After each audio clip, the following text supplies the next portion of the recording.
एक बार की बात है, एक शेरनी ने जंगल में एक शावक को जन्म दिया।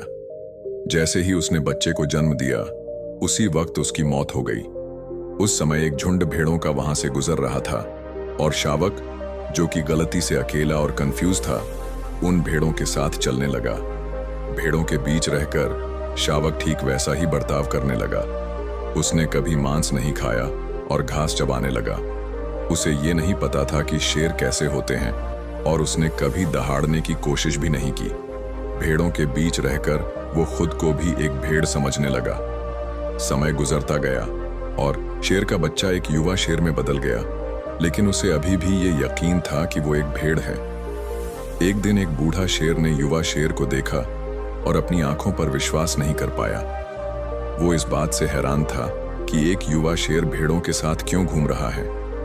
बूढ़े शेर ने युवा शेर से बात करने का फैसला किया और पता लगाने की कोशिश की कि क्या हो रहा है। उसने भेड़ों के झुंड पर हमला किया, जिससे भेड़ें डर के मारे भाग गईं। युवा शेर भी उनके साथ भाग गया।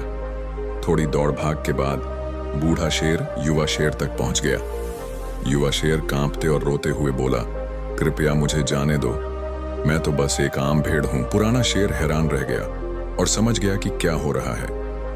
उसने धीरे धीरे युवा शेर को एक नदी की ओर धकेला और कहा, अपने आप को पानी में देखो। नदी के शांत और साफ पानी में युवा शेर ने पहली बार अपने प्रतिबिंब को देखा।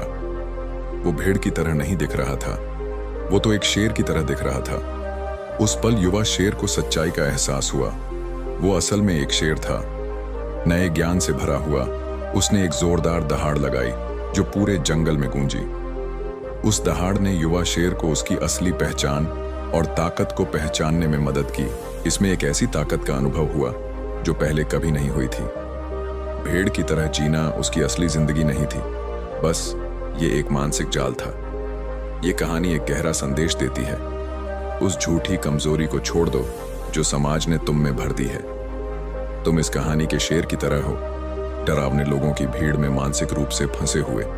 यहां तक कि बहादुर भी डर सकते हैं, लेकिन तुम्हें इस भीड़ से ऊपर उठना है, अपनी असली ताकत को पहचानना है और अपनाना है। जब तुम ये करोगे, तुम शेर की तरह दहाड़ोगे और अपनी असली पहचान पाओगे।